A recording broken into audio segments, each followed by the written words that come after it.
Now, for one instance, India was blamed by the Canadian side, but what about the others that are coming to the fore? Is there a law and order situation that is getting out of control for Justin Trudeau? Well, intel sources are now revealing to your channel that many within Canada too are raising those questions. There's massive crisis in the country that Trudeau is unable to handle. Is the voice that's coming in from his rivals in the country of Canada as well. Let's now get you details of what we've accessed from our sources within the intel agencies here in India of why Justin Trudeau and his administration is on the back foot as far as the law and order situation in that country is concerned. We're now learning is that the hiring in the police department has been stopped in Canada because they do not have the funds for it. Surrey County especially needs at least 1,500 policemen, but they only have about 500 or 600 because they do not have any more funds to hire anymore. Despite evidence, there is no action that has been taken against Gurpatwant Singh Pannoon just as yet.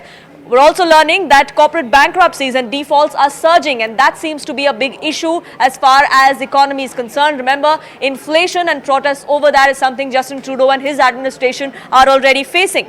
Home rentals have been up by 4 times due to the Ukraine war. Canada has been sending arms, has been sending financial aid to Ukraine over the past year and a half. That is something that seems to now be plunging his own country into crisis. Due to the low wage, there is an increase in criminal activities as well. Unfortunately, that's something for Trudeau that he did not anticipate, and that seems to now be an issue. Abhishek, my colleague, now joining us, getting us more details. Now, Abhishek, it's easy for Justin Trudeau to turn around and blame India without providing any evidence as far as the involvement in Ninja's death is concerned. But he will have to answer about the law and order situation in his own country, isn't it? Because questions are being raised from within their country too.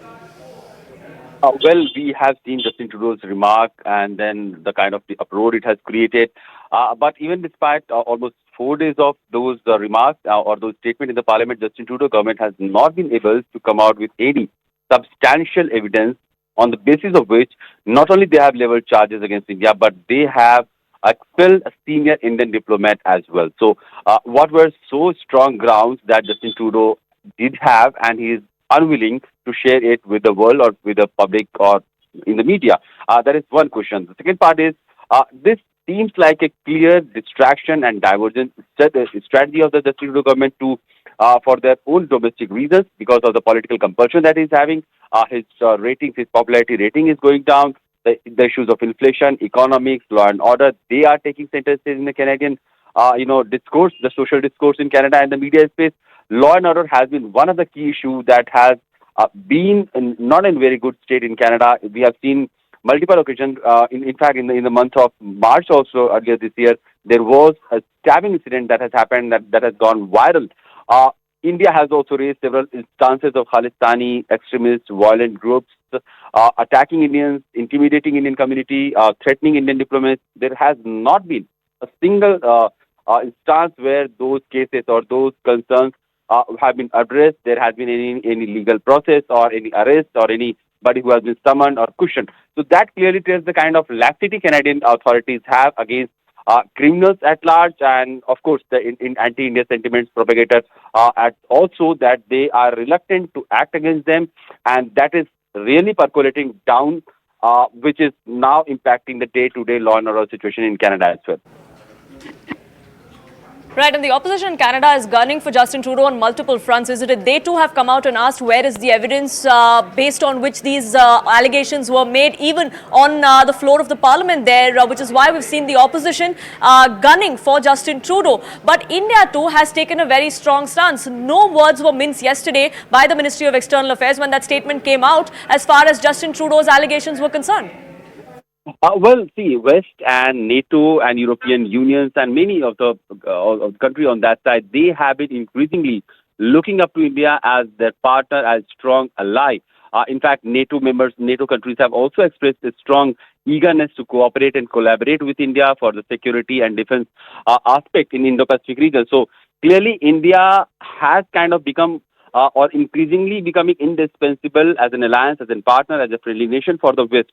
And in that context, if one of their members is firing those unsubstantiated allegations against India, that kind of jeopardizes their entire policy of Indo-Pacific, where India could be a very strong and reliable partner. So this is one reason why the NATO is now also asking Justin Trudeau government to come out clean on those remarks, put forth all the evidences that they have, probably at least something that could establish Indian agencies' alleged role in the killing of Hardeep Singh Nijjar.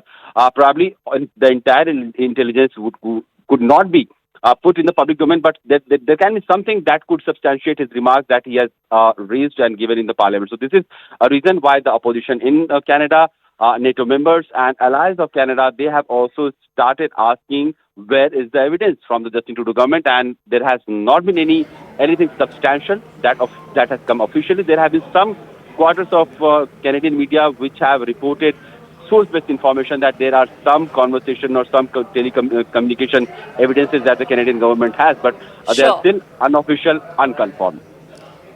Right, and we will have to wait and watch out for Justin Trudeau himself perhaps to come out and give that evidence, or at least to show the direction in which the investigation is going. For the moment though, Abhishek, thank you so much for getting us the latest on that. Let's listen into some more reactions that are pouring in as well. Yes, I do think there is a degree of prejudice here, They have made the allegations, they have taken action on them. To us, it seems or it appears that these allegations by the government of Canada are primarily politically driven.